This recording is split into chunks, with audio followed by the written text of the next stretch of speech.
Welcome, everyone, to the newest edition of FO Talks. I'm Peter Isaacson, Chief Strategy Officer of Fair Observer, and I have the privilege and honor of welcoming today Patrick Vey, a historian, a well-known historian in France, author of several books, and we'll talk about his most recent one. He's also director of study at the CNRS, the French Organization of Scientific Research, and visiting professor at Yale University. So Patrick is someone who's specialized in everything that has to do with immigration and related subjects having to do with politics, obviously, and history.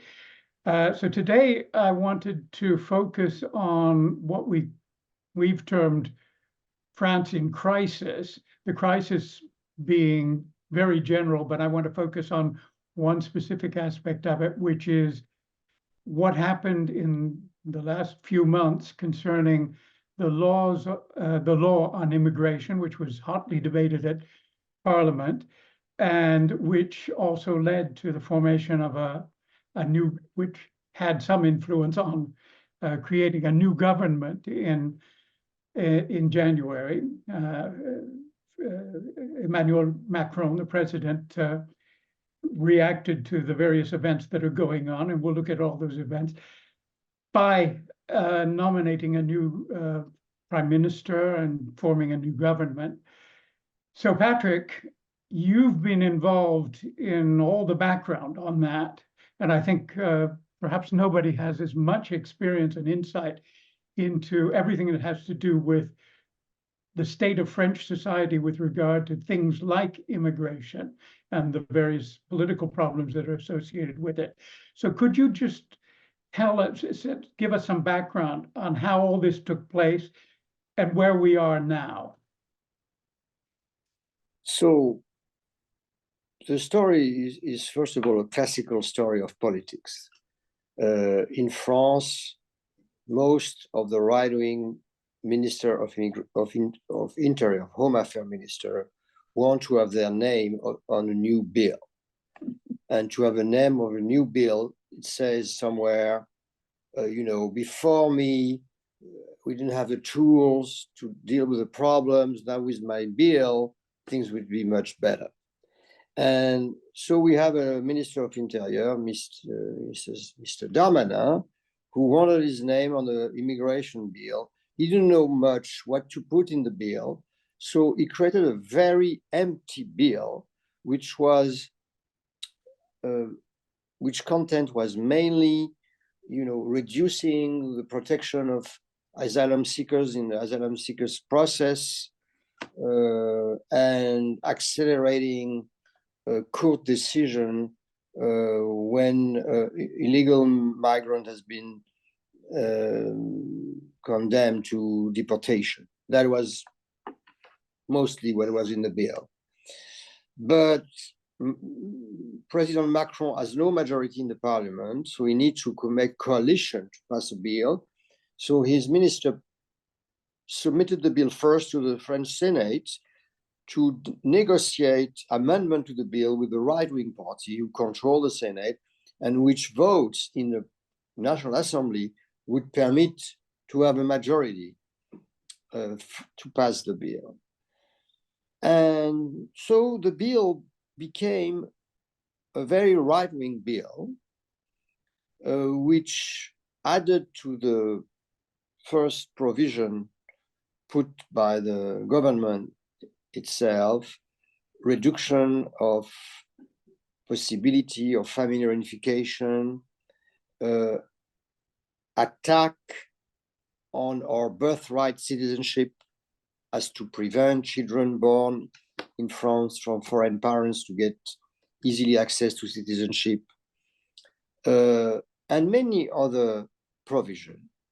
And this bill was sent to the National Assembly, where the Macron's party was ready to suppress some of this provision, except that in a procedural vote in the National Assembly, the bill was rejected by the parliament, and then only the Senate version was on the table for the final negotiation between the two chambers. And Macron said, I'm fine with this provision that was passed by the right and sometimes with ideas coming from the extreme right. And that led to the split of his majority, because 50 of his MPs either voted against the bill or abstained on the bill. And Mrs. Le Pen was very happy with the last version of the bill, called for the approval of the bill, which added, I didn't mention that, the reduction of the suppression in some way of equal rights, of social rights for the legal immigrants compared to the citizen on, access to housing or protection against health issues, etc., etc. So that was a very new situation, to have a bill that was passed only because of the vote of the National Front. Because if the National Front MP had voted against the bill, because of the split of the majority, the bill would not have passed. So that created a big political storm, because it shows a kind of sudden alliance on a text between the National Front, which officially is the opponent of Mr. Macron, and his government. Yeah. So, Patrick, could I just ask, try to clarify one of the points? I mean, you're speaking about the National Front. It's actually, I think, the new translation of the new French term is the National Rally, the Rassemblement National. Yes, I call it with his classical name. It's the same thing. Party, extreme right party, founded by Jean-Marie Le Pen, and whose president is now his daughter, Marine Le Pen. Yeah. So maybe I mean that what you've said is really clarifying, because the big struggle is around the perception of the National Rally, of the far right. Could you go a bit into the historical background? How did we get to the point where the whole idea of being associated with the National Front, the National Rally, whatever it is, the Le Pen organization, is either shameful or not shameful in French politics? Well, the National Front was created by Jean-Marie Le Pen, who organized a coalition of pro-Vichy, anti-Semite, racist, pro-colonized, pro-French Algeria militant and leaders in the 60s. And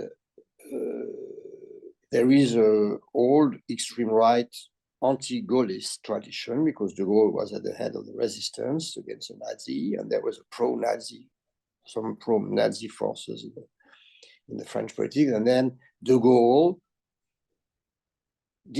organized the independence of Algeria once he get power in 58, and he to the surprise of some of his supporters, he supported decolonization. So he was perceived as a traitor by part of especially the French citizen families of colons, rich or poor, who had to flee to France in 62, and who have become a sort of political force in some region of the country. So you had Le Pen was a supporter of a candidate to the presidential election in 65 called Jean-Louis Tixier-Villancourt. He was the heir of Tixier-Villancourt. He created this party, the National Front. And to the big surprise of the world, French, Jean-Marie Le Pen succeeded in becoming a front runner at the presidential election in 2002, defeating at the first round Lionel Jospin, who was a socialist candidate and the incumbent prime minister. And he faced Jacques Chirac in a runoff where he did 17% of the vote. And now at the last election, facing Macron, his daughter is making 42, has made 42. And now the issue for the French is what will happen next time? And what is the impact of Macron on the rise of National Front?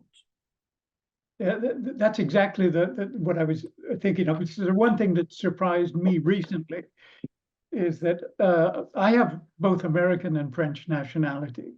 And I'm quite aware of the fact that in the US, as soon as you've finished one election, you start campaigning and speculating about what the next election is going to be.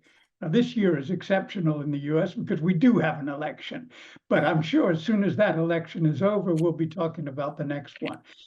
For the first time, I've noticed the same phenomenon in France. People are now speculating who's is Marine Le Pen going to win the 2027 election? That surprised me. And I put that up to one of the factors of the Americanization of France. No, it's not that. It's not that. Okay, explain why you think so. So Americanization, I mean, you guys need to be concentrated on election because you have every 2 years some election. Yeah. I mean, you have Congress every 2 years. So Congress people have to run permanently. As soon as they've been elected, they have to run for the next one. So it's not the same, but midterm elections are quite important because we don't have this midterm election, which is one of the problems we are facing. I think the situation is the following. For the first, we had until 2002, we had a 7-year term for the president and a 5 years for the parliament, which for the National Assembly, which meant that we had a midterm. And when people were unhappy with the president, they voted for an alternative majority. And it is what happened against Mitterrand in 1986. So Mitterrand has to run the country with Jacques Chirac as prime minister of right-wing government. And then Mitterrand was re-elected, and 5 years later, he lost our midterm election, and he has to govern with Edouard Balladur, who was also a right-wing prime minister. And then 2 years later, after his election in 1987, Chirac had to face a majority, a left-wing majority in the parliament, and Lionel Jospin was chief of the government while during 5 years Chirac remained president. So we had this habit that pleased a lot the French people, but it totally displeased the politician, and they passed a constitutional amendment to reduce the president term to 5 years. And the purpose of this reform was to give all powers to the person elected president, because the parliament is just elected not the same day, but 1 month later. And people rationally, normally they want to give a majority to the person, the man or the woman they have elected to the presidency. That has worked since 2002, except last time, where the people in the majority rejected Marine Le Pen and re-elected Macron, but didn't want Macron to get the power to govern with a majority at the National Assembly. And so, for the first time in the history of the Fifth Republic, so Fifth Republic means 58, when we elect the president by direct suffrage. For the first time, the parliament just elected after the presidential election is not supporting the president, which says two things. First of all, the people say no to Le Pen, and then they say no to Macron. So that's a crisis, because two no don't make a stable regime, and it's where we are now. Well, in some sense, and so because we are here now, people were immediately looking happy. They voted no 2 times, but they didn't vote for anybody. I think it's worth mentioning that in 2017, when Macron won, it wasn't so much that he was a popular candidate, it's that the two blocs, on the right and the left, underwent a quite incredible crisis simultaneously. And they both kind of dissolved in terms of credibility. And Macron was there sitting in the middle in a certain sense, where people thought he was the most reasonable choice. Do you agree with that analysis? Do you think? I think frankly, he had made the illusion that he was a kind of a new way of doing politics, open to listening to the public. He campaigned. He had no program, but he created this program by polls. He made a qualitative polls to see what people wanted, and he told them what they liked to listen to. And then, but on the same time, and he was a kind of, he wanted to reform the state, and he was a kind of populist of the wealthy. I mean, populists saying we are fed up with the taxes, we want to be free enterprise more. The French have this reputation of, the French has a reputation of being very tax organized and taxing people, but I totally disagree with that, because in fact, being part of my time in the US, yes, we pay tax because we choose to pay tax for healthcare for all and for education for all. And Americans who don't have tax for their education or healthcare have to pay them privately with their private money, and it costs much more than if they would have a public tax that would reduce a lot. Plus it creates insecurity on an incredible exactly level. So when we have this terrible comparison, we say, look at how much we pay taxes, it's absolutely propaganda, because we pay tax on expenses we are happy to pay for, which is our healthcare, which is in crisis, but relatively much less in crisis than many other countries. We have universal healthcare, we have universal free education, including higher education. And so it costs some money, but it's a choice we've made.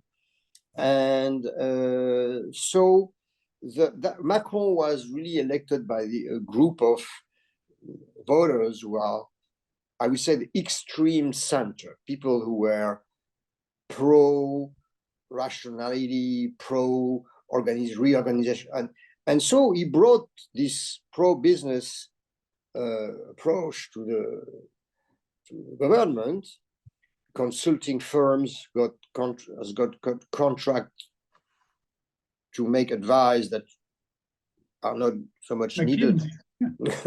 McKinsey, of course. And so people suddenly discovered that, and Macron became more and more unpopular. And now he has a very high unpopularity. Yeah. Well, I mean, the other particularity, and this is why I talk about 2017, is that he doesn't really have a party. I mean, he's created his Renaissance party. He created a party with his initial. En Marche is the initials of Emmanuel Macron. So even Donald Trump didn't create like DT party, So he created his party with his initials. So it shows something which is a kind of extreme narcissism, which is something that people notice more and more. Yeah. But this is when I talk about Americanization, that's part of it.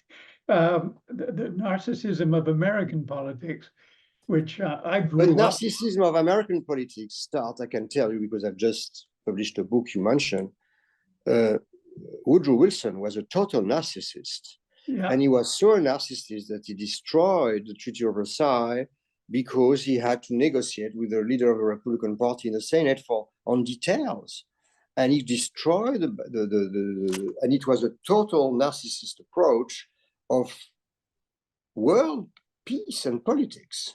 So I think the presidential system, the fact that you have one person having crowds applauding him or her, etc., create a kind of attracts a lot of narcissist personality, which is not the same when you have a parliamentary system where people sometimes are elected because they are liked by their colleagues, and it's not the same kind of charisma. It's totally different. So the presidential system that the US embodied historically as a democracy, I think, is an avenue for narcissist personalities. Yeah. Let me talk about your book for just a second, but I haven't read it. I'm trying to procure a copy. Now, you wrote it in English or in French? Yes, I wrote it in English. So it's been translated. So my English, as you notice, is not so perfect. So I had a wonderful copy editor at Harvard University Press. So I got many compliments on the quality of my English, but I must say that's most due to the copy editing. But I've researched in 40 different places of archives, and I have discovered, especially it's where I start the book, an unknown manuscript of Sigmund Freud on President Wilson. I mean, there was a book published in 1966, signed by Freud and Ambassador Bullitt, who was an American diplomat on the Franklin Roosevelt presidency. But the book published in 1966 was highly and heavily redacted, 300 cuts, especially all the most, I would say, challenging and interesting psychoanalytical interpretation of Wilson were cut. And I have reestablished that story. And by 7 years inquiry in all the places where you could have archives, and the story is quite amazing. Well, let me ask you a very personal question. I want to read your book. I've read about it, and it's absolutely fascinating, and I want to talk more about it. But should I order it in English or in French? English. Okay. So my problem is I live in France, so you order it in English because it's the last. It has been highly checked. Everything has been. Yeah. Okay. And it is really originally. It's based on American archives. The original documents are in English. It's why I wrote it in English, because translation are great. My translator was great in French, but it's really based on American archives, and you will be. I mean, the reaction I have from the English version is very, very high and highly positive. Good. I'm really looking forward to it. Now, Woodrow Wilson's an interesting case. I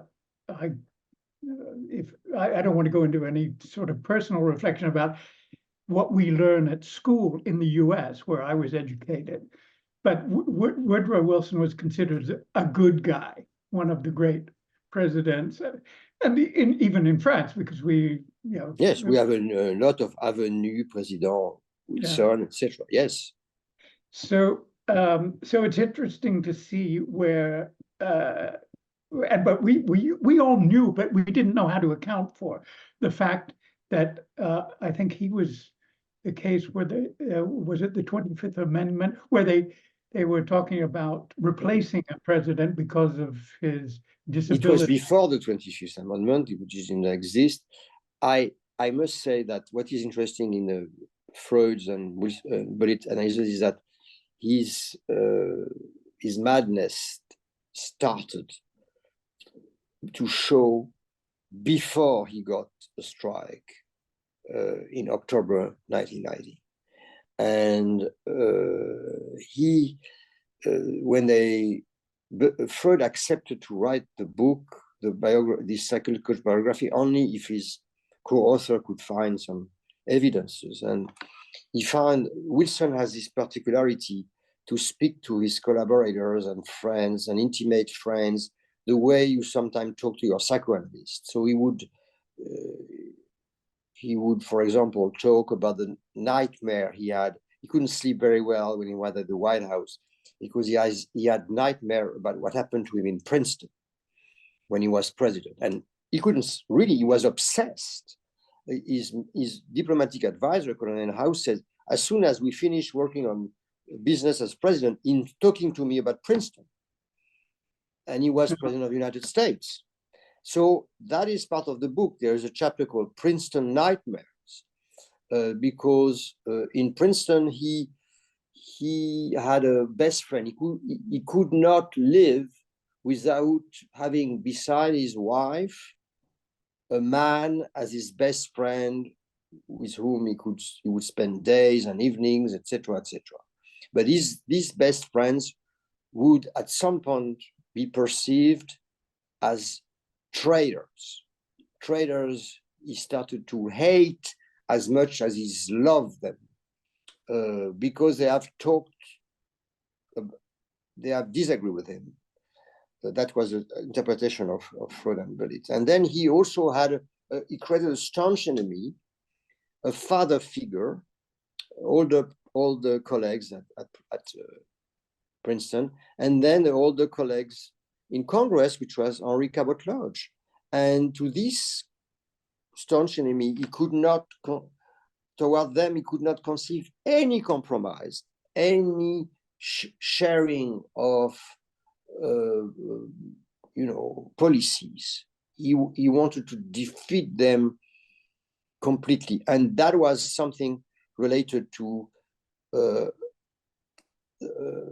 his father, who was authoritarian and pervert and humiliated him in his childhood. And he officially loved his father, but in fact, he had a big anger towards his father. He could not, in fact, express any time. And he would have been, able to express it in a psychoanalysis session. Maybe the world would have gone better, because he ordered the Democrats to vote against the Treaty of Versailles in the Senate. Yeah.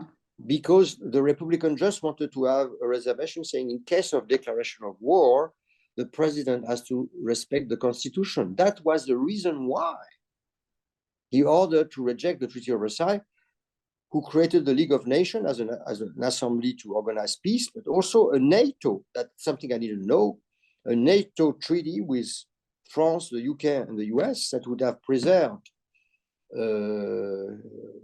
the world peace, probably, because Hitler would never have attacked if he had known that the US would be involved immediately in a military solidarity with France. So you have all that story that at the end also shows, along Freud and Belit demonstration, that Wilson has a kind of inconscient homosexual attraction towards his best friend.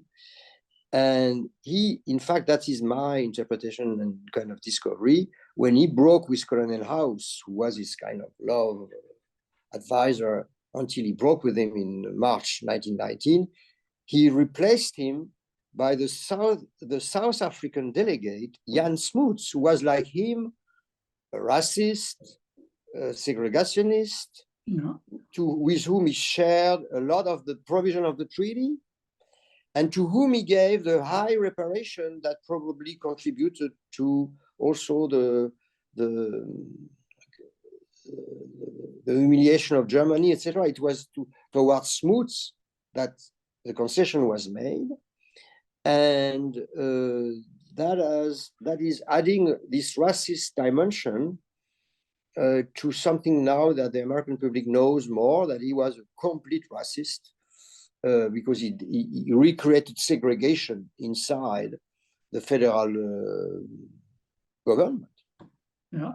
They didn't teach us that in school. He was considered to be a good Democrat, but you say he sabotaged his own party. Yes, he destroyed his own baby. That was written by a colleague, an American historian from Stanford in 1947. It's the Great Betrayal. It's his own betrayal. It's an incredible story. So in some way, he was considered as mad when he left office, frankly, in 1921, by most of the American press.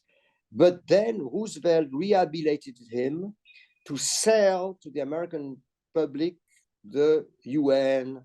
And so all the burden of the failure of the treaty was put on the Republican, which was completely unfair. There's another aspect to Woodrow Wilson that I've heard about elsewhere, and I don't know if that enters into your thesis. But he was, I think, the first president to work with the professionals of PR. Totally. Yeah. And did Edward Bernays accompany him to France? Yes. I don't know. Yes. Yeah. Bernays was in the French delegation to France. I mean, as you just mentioned, because the American public don't know it. I mean, Wilson lived in Paris for 6 months in temporary White House. It was called like that. And not only he had Bernays with him, but when who was the nephew of Sigmund Freud? The nephew of Sigmund Freud. When he declared war because of the German U-boat campaign and destroy some neutral boat, and the Zimmermann telegram who asked Mexico to join Germany against the US in the war, etc. But that was a false. Was that a true document, or was it? It was a total true document confirmed by Zimmermann himself. Ah, okay. And what is very interesting is that Walter Lippmann, you know Walter Lippmann, who was a very famous publicist and author, very influential, wrote a memo for Wilson 3 days after saying, we will not be able to organize a spontaneous propaganda to support the war before the troop will be on the ground. So it will take 1 year. So we need to have a psychological warfare by organizing a campaign in the public. So he created an office for the propaganda. And have you heard of the 4 Minutes Man? So at that time, when you had a movie in the movie theater, you had to, it couldn't go the whole movie. You had to have a cut at the middle. So you had 4 minutes to get the second part of the movie resumed. Second reel, yeah. And they recruited 80,000 men. Wow. Who during the 4 minutes in all American movie theaters would make speeches in support of the war. That was a guy called George Steele, who was, so that's an incredible, you are absolutely right. Wilson hired a 19-year-old stenographer to take note of all his words and speech from the morning to the night, and then he would revise the stenography to have, controlled words as a legacy. He was obsessed by what history would tell him. When Roosevelt was president, he would remind some of his advisors that few weeks before the declaration of war of 1970, he was the Secretary of the Navy. He went to see Wilson. We have to prepare the boats. We are running to the war. We have to be ready. And Wilson said, I don't want anything to be prepared. I don't want historians to say that I had secretly prepared, etc. And Roosevelt said, I don't care what historian tells about me. I want to be ready. So that's a very interesting story, which is in my book. Yes, okay, that's really fascinating. You come to the conclusion that, and again, I haven't read the book and I'm dying to read it, but I believe you come to the conclusion that there's something about being a president and having the kind of responsibility a president has in today, in a modern nation, especially a powerful modern nation state, that drives them to madness. Is Woodrow Wilson an exception, or is it in some way an extreme demonstration of something that's now part of our political life? Our president, The American Congress passed an amendment that limited the terms to 2, yeah, in reaction to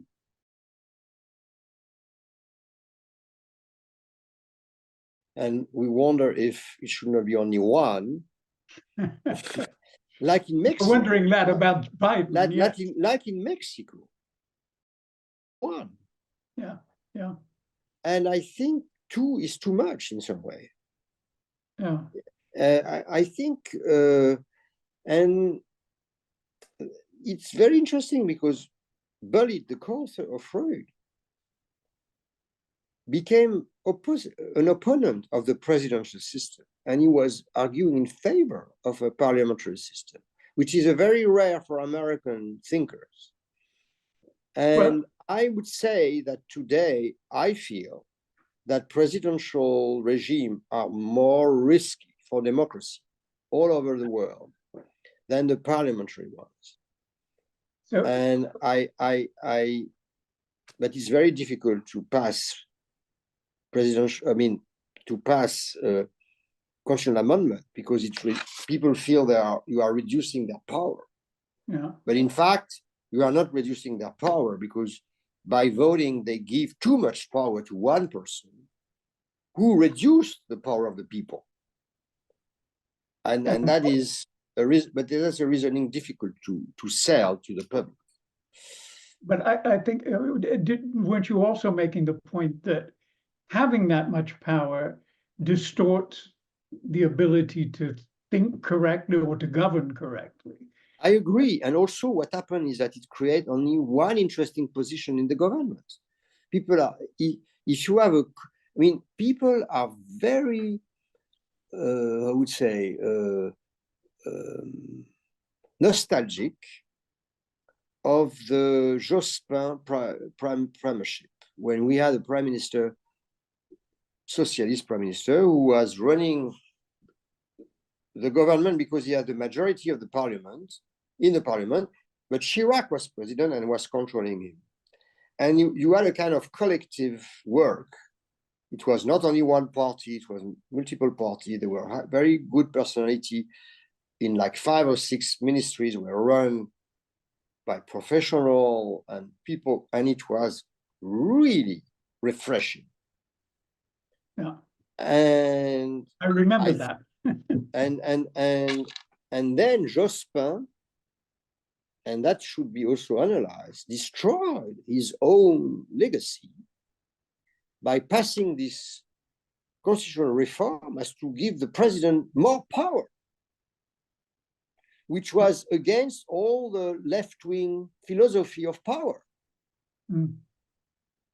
And so you have this attraction for one man or one woman, that in this case they're all men, power that even became the sickness of the left, who in France, and the left is paying for that, because you said there was a crisis of you have a crisis of the traditional left, because the traditional left has been a kind of traitor to his own value of managing power, being more collective and sensitive to sharing it instead of concentrating it into the hands of one person.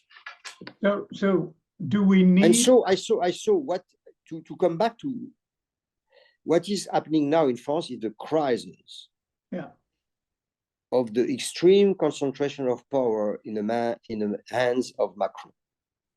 Macron is acting more and more as an addition of state secretary in each domain. You know, he's like deciding small details in each domains, and he's not able to project a vision of what should be a democratic and republican. We say republican in a way as a republic, not as a party issue, a vision of the country. And that is something, there is a crisis of meanings and of purpose, which is helping a lot Marine Le Pen. So that is one of the problems we are facing. Are we in need of a sixth republic? Does the Constitution need change? You know what is amazing is that you know the issue of your Second Amendment. When you read it, you feel it's fine. It's just you have the right to bear arms in militia. Yeah, militia have the right to bear arms, not people. And then the court say it's not meaning exactly that. It's meaning that everybody can bear arms. We have the same problem with the French Constitution. When you read it, it's not a presidential constitution. Mm-hmm. The government runs the country. The president is an arbiter between powers. So always what I say, just come back to the text of the Constitution and we have the Sixth Republic. Mm-hmm. The issue is not to change the text of the Constitution, because we can see that the text doesn't mean much today. The text is not respected by the president. It doesn't respect the power of the government to run the country and of the parliament to control the government. So let's come back to the text of the Constitution, and that would be the Sixth Republic is just going back to the text of the Fifth. So that's I totally agree with that. I mean, that seems to me that just observing the way things go on today in French society, that's absolutely necessary. But how do you do it? How do you by electing somebody, which can be a big opportunity, who is not at the head of a party, so will not take power in the parliament, who will arrive alone with a lot of respect by all, and can just say, I'm here to save the democracy and the republic. I will choose the government based on the election in the parliament, and I will just respect the Constitution and bear the power written by the Constitution for the president. Okay, that sounds very reasonable. Let's hope we can find a way of doing it. One last question, going back to Woodrow Wilson and everything you've been saying about presidents. Is there anything that any of the conclusions you've drawn about Wilson that apply to Macron today? And I'm particularly thinking about his latest declaration about the war in Ukraine. Woodrow Wilson was a war president. I would say that what applied from Wilson is more applying to Trump. Yeah. Because in this last year of real power, Wilson has lost his mind in a way. He was reading the American Constitution. And as you know, he was a scholar of the American Constitution. So he knew it very well. So let me tell you 3 stories. First of all, while in Paris, he thought he could start organizing the League of Nations without any ratification of the Senate. And he took his advisor, and the Secretary of State said, no, you cannot. It should be a treaty. You cannot organize a League of Nations without the Senate approval. And then after the first vote against the treaty in the Senate in November 1919, he drafted a letter to 57 senators, asking them to resign. Wow. And if they would be re-elected, he would resign and the vice president would resign. So he wanted to organize a kind of referendum. He has lost his mind because when you resign from the Senate, every state has his own rule. There is no election coming in immediately after. It's not like in France or in, in the. So that showed he was obsessed with this letter, etc. And then when you think about why he ordered the Democrat in the Senate to vote against the treaty, because the Republican just said, you just have to respect the American Constitution in case of declaration of war. So my interpretation of that is that, everybody has noticed during Lloyd George noticed, report in his memoir that during one of the meetings of all the chief of state and government, Wilson said, the Christ has done a good job in defining the principle, but he made mistakes in the implementation. So I'm here to correct him and to have a. So Lloyd George say, I look around the table and look at Clemenceau black eyes, and we look at each other, that we are the representative, the new son of God in there, etc. But everybody has noticed that it is part of the book that he had a so strong identification with the Christ that even to the God the Father, because he was correcting the Son who has made some mistake, Yeah. And so I think with this friend, Jan Smuts, a great organizer of the apartheid in South Africa, he had created with the League of Nations and Smuts a kind of new world order, a white colonized order, and he was absolutely unwilling to be sent back to the constraint of the American Constitution.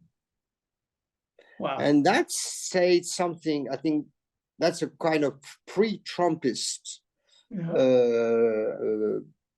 state of the brain in some way. So you would make no parallel with Macron and his. No, I would make a parallel with Trump, and I made it. I have a piece which is published by I made a commentary at the occasion of the 100th anniversary of Wilson's death, which has not been so much celebrated. It was last month, and I wrote a small piece to tell that recent, just the story I just told you, which is on the site of Harvard University Press. Okay, that's absolutely fascinating. And I think we've reached the time limit we imposed. So I just have to thank you, Patrick, for all this. There are many more questions I wanted to ask you. But we'll be keeping in touch, Peter, and thank you so much for this conversation. Yeah, well, thank you. It was absolutely fascinating for all of us. And perhaps the next time it'll be in the framework of our French version of Fair Observer. Yes, I am completely happy to do that with you. Thank you very much. Okay, thank you, Patrick. Bye-bye. Bye.